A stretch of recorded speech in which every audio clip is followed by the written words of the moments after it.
Hello, and thanks for watching another episode of ARFCOM News, your twice weekly dose of the finest 2A propaganda.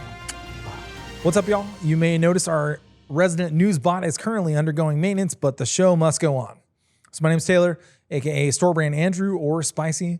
I'm usually on the other side of the news equation, but I want to let you know I love you too. So you may remember Smith & Wesson announcing they were planning to relocate from Massachusetts in 2021, citing arbitrary and damaging legislation. Gun control sucks. This past weekend, they had the grand opening of their new Marysville, Tennessee headquarters and were providing tours of the new facility in addition to hosting a fall festival for the community. It sold out. Well, control freaks got to control freaks, so naturally the local gun safety advocates, brain symbiotes, simultaneously received a signal from the hive mind and they mobilized to try to make people feel bad or something. Students Demand Action even had a local minister out to speak at the event. It just shatters schools, it shatters communities, it shatters families. So after 171 years in the Bay State, it seems that Smith is moving out?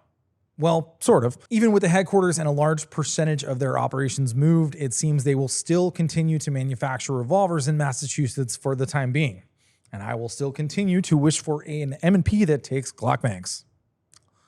One day you'll get a Glock mag. But it would be impossible for us to produce quality 2A propaganda without sponsors. So let's pay some bills. Today's video is sponsored by TVC.com, your home for bespoke artisanal night vision just like Mom used to make. Night vision. See at nighttime. Nighttime seeing is important. Don't you want to see things? Seeing things is better. What's wrong with you if you don't want to see things? TVC.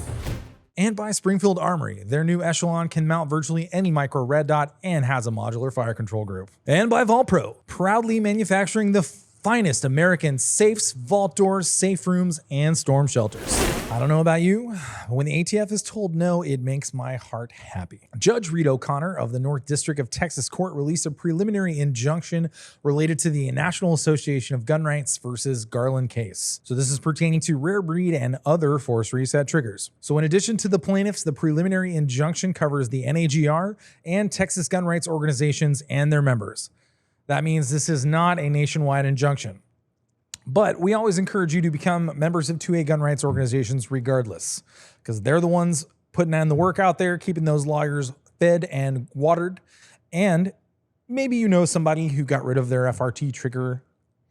Maybe, you're asking for a friend. You could just let them know it's like $35 to be an NAGR member and they'll be covered. Stay tuned for more on this one. I'm curious to see how it pans out. I don't know about you guys, but I've been to a couple shotgun weddings, but never a revolver wedding.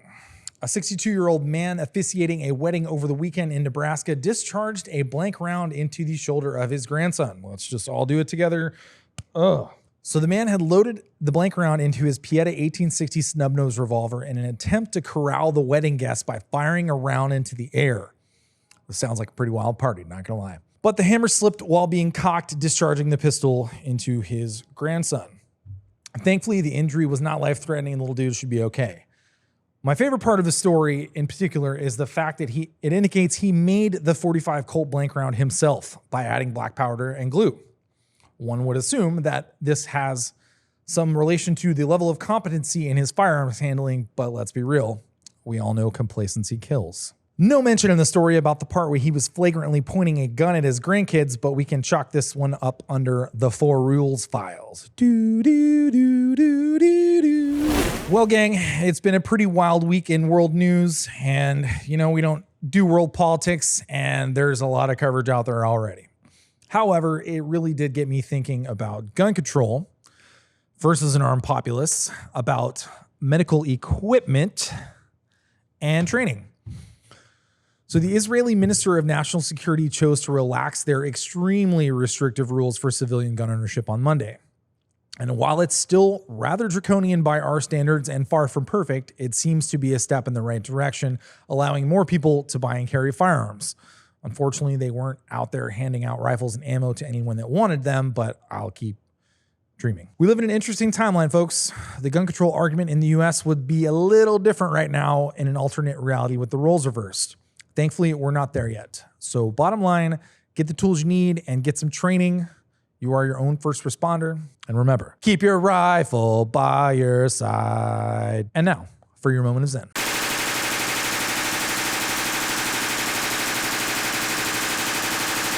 Do you like pews and pew-related things? Do you want to help us keep delivering you pure uncut American propaganda at the low, low price of $3.99? We literally couldn't pay the bills without our sponsors. So do us a solid and get yourself something nice from them. You deserve it. We love you.